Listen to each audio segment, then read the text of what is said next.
नमस्कार मित्रांनो, मी ज्ञानेश्वर मार्गदे. आपण या व्हिडिओमध्ये बघणार आहोत एनईएफटी आरटीजीएस फॉर्म कसा भरायचा आणि चेक कसा लिहायचा. आपल्याला एका बँकेतून दुसऱ्या बँकेत पैसे पाठवण्यासाठी एनईएफटी आरटीजीएस करावे लागते. त्यासाठी आपल्याला समोरच्या व्यक्तीच्या खात्याची एक तर पासबुकचा फोटो किंवा चेकचा फोटो आपल्याकडे असणे गरजेचे आहे. नाहीतर त्याचे नाव, अकाउंट नंबर, आयएफसी कोड, शाखेचे नाव आणि शाखा कुठलची आहे हे आपल्याला माहिती असणे गरजेचे आहे. तर चला व्हिडिओ स्टार्ट करूया. आपण महाराष्ट्र ग्रामीण बँकेचा आर-टी-जी-एस फॉर्म घेतलेला आहे. आपण मराठी किंवा इंग्लिशमध्ये या ठिकाणी फॉर्म भरू शकतो.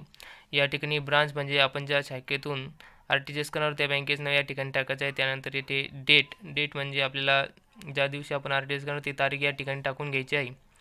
त्यानंतर खाली आहे name of the beneficiary. Name of the beneficiary म्हणजे आपल्याला ज्या व्यक्तीच्या खात्याला आर-टी-जी-एस करायचं आहे त्याची माहिती या ठिकाणी भरायची आहे. जसे मी लिहिली आहे माऊली ट्रेडर्स.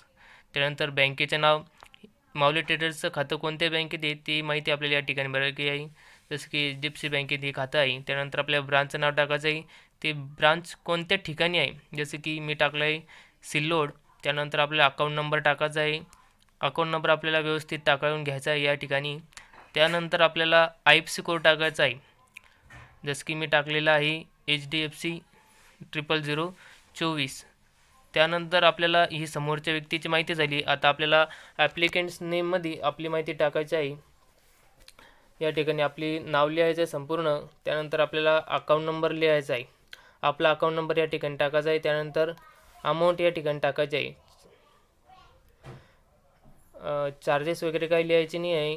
आपल्याला या ठिकाणी साईन करायची आहे. त्यानंतर जशी आपण इकडे माहिती भरली तशीच माहिती आपल्याला या पेजवर बी भरायची आहे.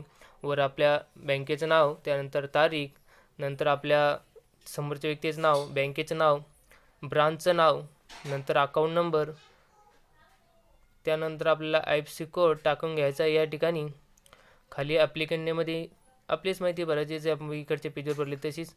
अकाउंट नंबर टाकायचा आहे, अमाऊंट टाकायची आहे, सही करायची आहे. अशा प्रकारे आपण आर-टी-जी-एस फॉर्म भरलेला आहे. आता आपल्याला याच्यावर चेक जोडायचा आहे.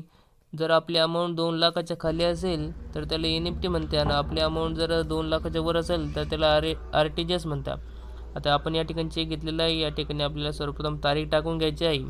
खाली पेमध्ये आपण जर मराठीमध्ये लिहित असाल तर तुम्हाला एन-ई-एफ-टी आर-टी-जी-एस करता असे लिहायचे आहे. मी या ठिकाणी इंग्लिशमध्ये लिहिले आहे. पेमध्ये आपल्याला your self for NEFT RTGS करता असे लिहून घ्यायचे आहे.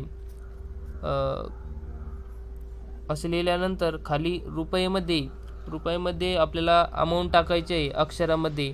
मराठीमध्ये लिहित असाल तर 50,000 रुपये असं लिहायचं आहे. मी इंग्लिशमध्ये लिहिले आहे 50,000 ऑनली. या ठिकाणी आकड्यामध्ये आपल्याला रक्कम लिहून घ्यायची आहे. खाली सही करायची आहे. अशा प्रकारे एन-ई-एफ-टी आर-टी-जी-एस फॉर्म कसा लिहायचा व चेक कसं लिहायचं हे समजून घेतले आहे. काही अडचण असल्यास कमेंट करा. व्हिडिओ आवडल्यास लाईक करा. अशाच नवीन माहितीसाठी व्हिडिओला सबस्क्राईब करा. धन्यवाद.